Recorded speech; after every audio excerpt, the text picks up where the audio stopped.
quiero dar la bienvenida a este 6 AMW de Caracol al candidato presidencial Roy Barreras.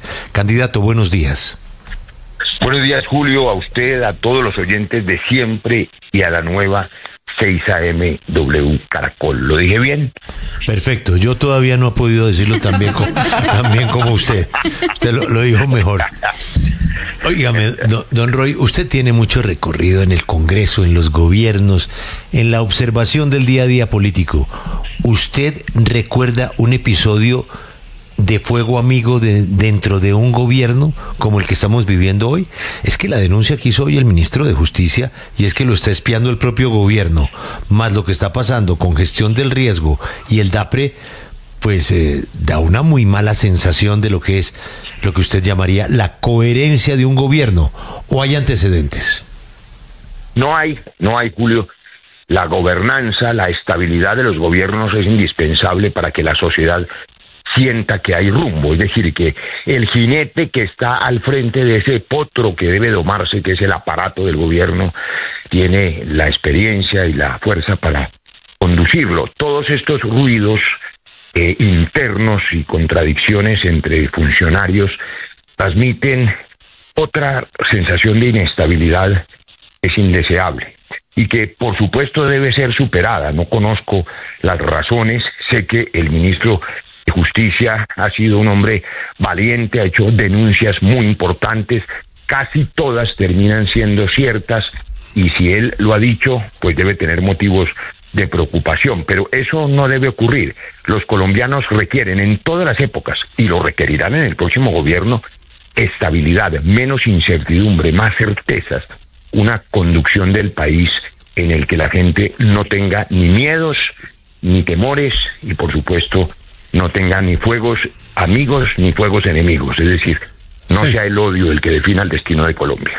Pero realmente no es nada nuevo, porque usted hizo parte de ese gobierno y sabe cómo se maneja eso desde el interior. ¿No es un problema que ha tenido este gobierno desde el comienzo? Ese intercambio de fuego amigo desde el día cero, y que incluso pues lo vimos en vivo, en directo en un consejo de ministros. O sea, ¿realmente lo sorprende o es el día a día de lo que ha sido el gobierno desde el comienzo? No ha sido así, Félix, desde el comienzo, y digamos, no me sorprende, pero ha habido, llamémoslo, un deterioro o un desgaste con el paso del tiempo. En el primer año, al contrario, usted recuerda, hubo armonía, había allí, digamos, no solo un gabinete equilibrado, una coalición sólida, mayoritaria, de más de 70 senadores. Los proyectos todos fueron aprobados, yo tuve la responsabilidad de presidir el Congreso. Dijimos entonces, cuando presidí esa institución y posesioné al presidente Petro, que el gobierno que iniciaba debería ser para todos los colombianos. La polarización ha impedido que eso ocurra. Un país dividido no progresa, no puede reactivar la economía, no resuelve los retos inmediatos.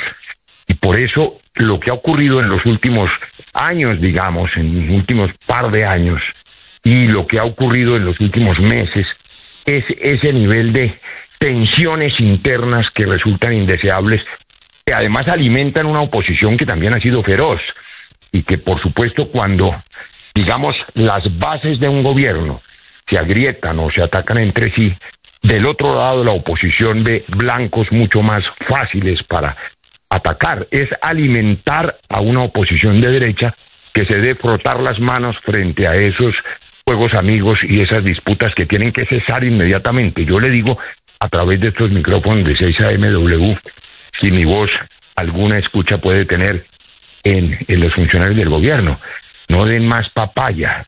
Lo que está en juego es si continúa o no continúa un gobierno que sea capaz de un cambio seguro, o si quieren que se alimente una derecha que va a llevarnos al pasado, y dar papaya con este tipo de confrontaciones alimenta a la derecha y debilita lo que debe ser una opción alternativa que pueda darle el triunfo a Colombia para unir el país sin miedos y sin odios.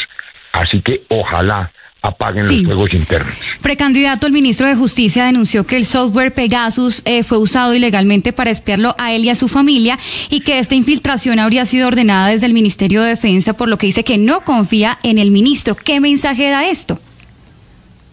Bueno, yo no conozco más allá de reuniones formales al ministro de la Defensa, pero lo que sí sabemos los colombianos, entre otras por informes de 6AMW, Caracol, recientes, es que ha habido eficazmente infiltración de grupos ilegales y criminales, y finalmente Pegasus también es un sistema ilegal, pero infiltraciones de grupos ilegales en los aparatos del Estado, lo que tampoco es nuevo. Las mafias han infiltrado gobiernos anteriores, infiltraron el gobierno del Centro Democrático que presidió Iván Duque, ustedes lo recuerdan, con Matamba, con funcionarios de alto nivel. Ese es, digamos, el éxito y la pretensión de los ilegales, penetrar los organismos del Estado. Grave aún más si estos sistemas informáticos que interfieren las comunicaciones de cualquiera de nosotros están en manos de grupos ilegales o con influencia de grupos criminales. Por eso, yo creo que el organismo llamado a actuar inmediatamente es la Fiscalía General de la Nación. Para eso existe esa institución. Tiene la independencia constitucional para intervenir y decirle a los colombianos quiénes están detrás de estas infiltraciones ilegales. Permítame, candidato Roy Barreras, porque hay una noticia de última hora que me parece importante, porque esta ha sido una comisión fracasada por culpa de los expresidentes y sus eternas broncas. El expresidente César Gaviria confirma que asiste a la comisión asesora. Lo que me escribe es, comillas, alguien tiene que decir las cosas, cierro comillas. Sí, y candidato Barreras, pues por supuesto uno entiende, volviendo a las peleas, a los problemas de convivencia tan evidentes en este gobierno, uno entendería que aquí hay que tener algo de autoridad por parte de la figura del presidente de la República, que tendría que darle orden a todas estas discusiones. Es que realmente es el propio gobierno el que se hace daño y es la mejor oposición. El gobierno es la mejor oposición del gobierno. ¿Usted no cree que el presidente ha tenido que tener un rol más activo y que está jugando tal vez un papel que es justamente pasivo y silencioso y que termina poniendo además un distractor frente a los temas que de verdad le están importando al país en este momento? Yo creo que el presidente Petro ha venido padeciendo primero una presión enorme e inédita que no ha tenido ningún otro presidente, tal vez desde la época de Samper, pero en esta ocasión más, además de una oposición feroz, por supuesto. Ahora las crisis internacionales, la evidente presión internacional, la posición política del presidente Trump, que conocemos todos los colombianos, el nivel de riesgo país y además, paralelamente, la intención del presidente de sacar a flote un proyecto de inclusión social con sus métodos, con sus maneras. Yo tengo, por supuesto, diferencias con sus métodos y con algunas de sus propuestas, pero su deseo y su intención y su impronta, que es inevitable e innegable, de hacer que este país sea más justo, requiere una tarea enorme. Esas presiones enormes deberían ser comprendidas por el gabinete y por sus funcionarios para no agregarle más peso y más carga a esa responsabilidad presidencial. Y sumémosle la situación de orden público. La propuesta, por ejemplo, en buena hora respondida por el presidente, del ELN, ustedes han comentado, absolutamente absurda, de proponerle a los colombianos de nuevo el engaño de hace 4 años. Que la agenda de las campañas presidenciales se discuta con ellos solo para mantener el fracaso en que consistió el intento de diálogo del primer año con el ELN, que fracasó. Y fracasó porque la agenda la ponía el ELN y no la lideraba el gobierno.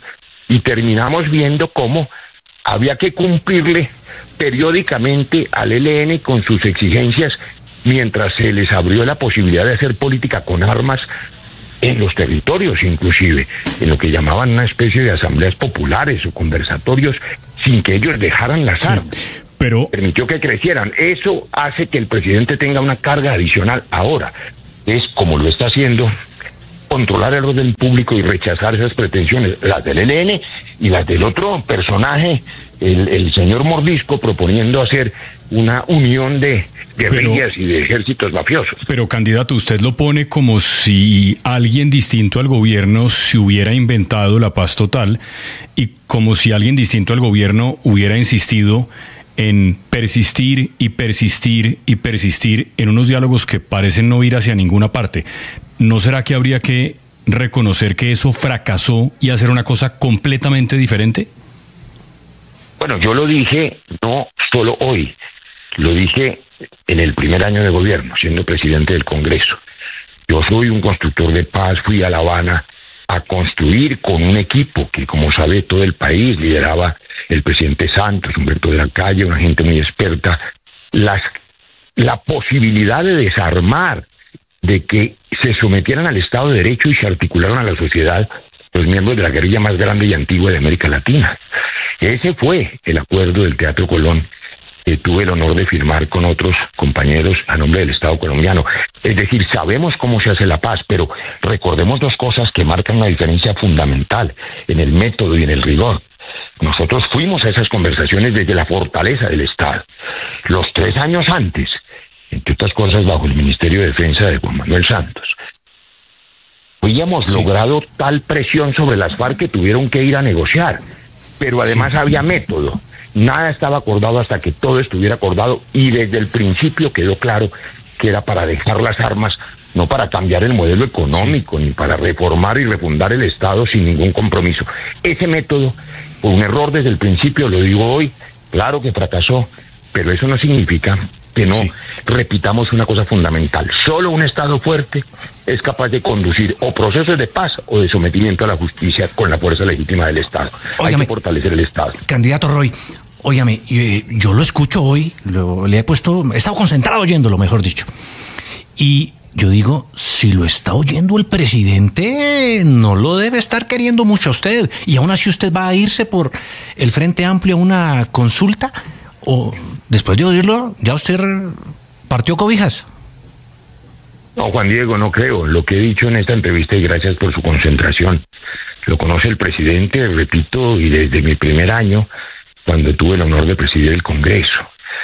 He dicho en esta entrevista, en estos minutos, que el presidente ha recibido la más feroz oposición y que a pesar de ella ha avanzado en algo que nadie puede desconocer: el propósito de inclusión social, de cerrar la herida social, de poner en el primer punto de la agenda que este país deje de ser el país más injusto de América Latina.